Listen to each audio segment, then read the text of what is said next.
It's been quite a while, but after 2 years, we finally have news about a new Fire Emblem game. Fire Emblem Fortune's Weave, releasing in 2026.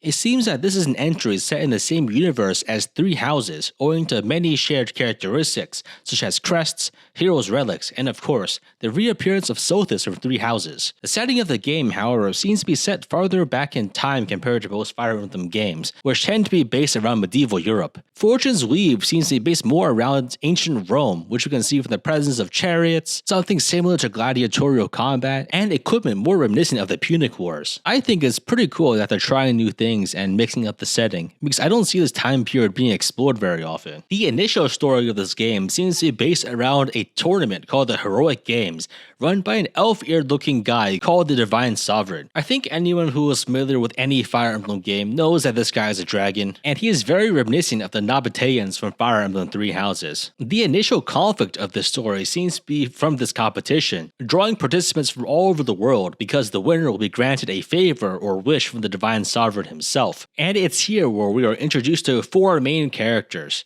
Kai, a boy from the countryside who rides a chicken, Theodora, a noblewoman who seeks power, Dietrich, a mysterious swordsman, and Leda, a bard who can summon monsters. Given that we see a third-person overworld segment with Kai, he's most likely to be the protagonist of the story that we control, but the overall structure of the game is unclear about whether this game is route-based like Three Houses, or if it's a linear story with multiple points of view like Radiant Dawn. It could also just be a normal linear story like any other Fire Emblem game. It's too early to tell really, especially since the amount of information we have right now is quite limited. Each of these 4 major playable characters do seem to be part of individual factions, as you can see from the emblems behind their character portraits. But so far, what this actually means isn't very clear. And overall, I find it to be extremely likely that anything we see in this trailer will only be for the first act of this game, in the same way that the first trailer for Three Houses didn't introduce the war phase of the game at all. I would expect a subsequent trailer to possibly introduce some sort of twist, as this is something they've liked to do for Three Houses and Three Hopes. As this is a game set in the same universe, it's almost inevitable that they would try the same trick.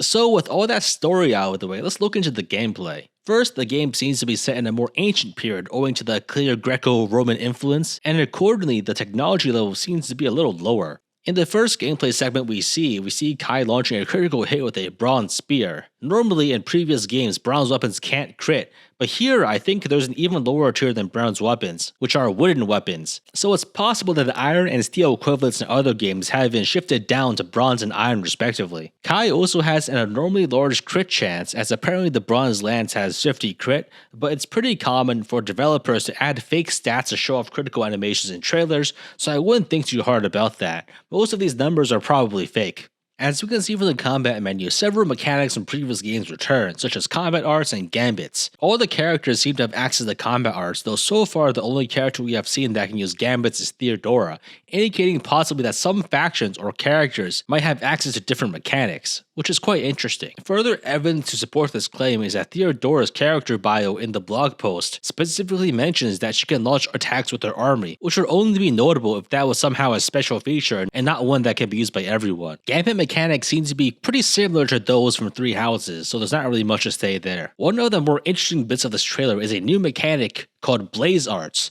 which seem to be unique skills specific to certain characters with various effects. It seems that the major requirement for using them is an HP cost as well as a meter requirement. The Blaze meter, which is what I will call for now, is split into a red and purple section. When Dietrich uses a Blaze skill, his 1 to 3 range teleport, it adds 1 blaze, which adds 1 section to his purple meter. I'm not exactly sure what this means as of now, but it's possible that this could be for some sort of limit to using these skills. I think that this is unlikely to work the same way that Emblem Energy does in Fire Emblem Engage, because of the lack of any Emblem Energy spots that are lying around on the map. But also, it just seems to be a much more complicated mechanic with multiple moving parts. A second instance of Blaze Arts is Leda's skill that summons a demonic beast, which seems to be an ally unit that occupies a 2x2 space as seen here. In this case, Leda has a fully red blaze meter, and the skill adds 4 blaze and has a requirement of multiple purple pips. It's possible that Blaze has a sort of balancing mechanic where the meter can become red or purple with possible positive or deleterious effects. A third possible case where we see a Blaze art is when Kai holds out his hand and it shines purple, which is one of the colors on the Blaze meter. Given that this is Fire Emblem and Blaze is a new mechanic cheekily named after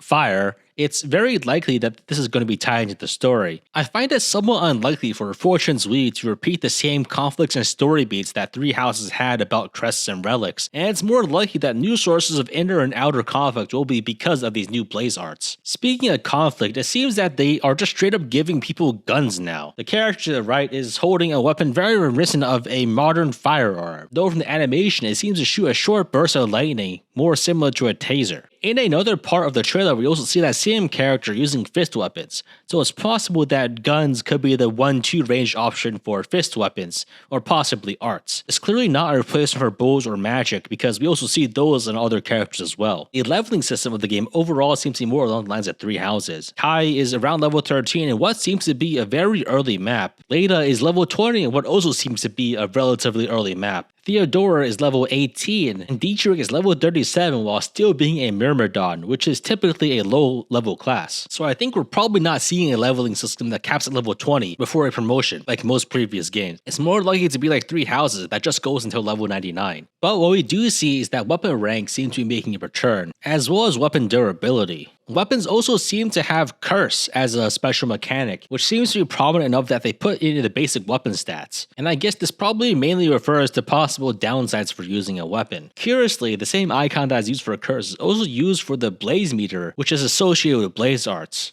So it's possible that using Blaze arts can accrue some sort of negative penalty, or possibly using weapons can eat up some of your blaze meter. So it seems that this blaze meter is going to be a pretty important mechanic just because of how prominent it is placed in the basic user interface that we see all the time. It also seems like weather is making a return, as you can see by this rain icon in the lower left that isn't present in the other screens. Given the limited information we have here, I'm not sure if it affects movement or not, but it very well could.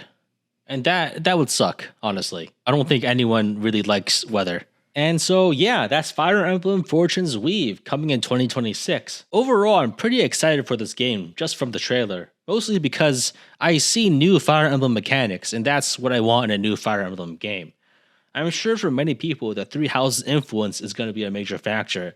But honestly, I think that the amount of similarity that this game has to Three Houses might not be as much as you think. Despite the game being set in the same universe as Three Houses, I think that you'll be sorely disappointed if you want any sort of resolution or conclusion of anything from there. If anything, I think it's likely that Intelligent Systems is merely using Three Houses references to jumpstart a relatively original story. The reasons for this are pretty obvious. It onboards anyone who likes Three Houses' lore, but I think it's also that a continuation of the same themes of Three Houses will simply be repetitive, and there won't be much room to say anything new. While everyone jokes about there being 5 more years to Three Houses discourse, I think that well has already truly run dry. When Three Hopes came out, barely anyone was arguing about which route was better, and I think that trying to create a similar environment or situation artificially would be extremely difficult. Anyways, I'm excited to play this game when it comes out, as I am sure all of you are too. Let me know in the comments down below.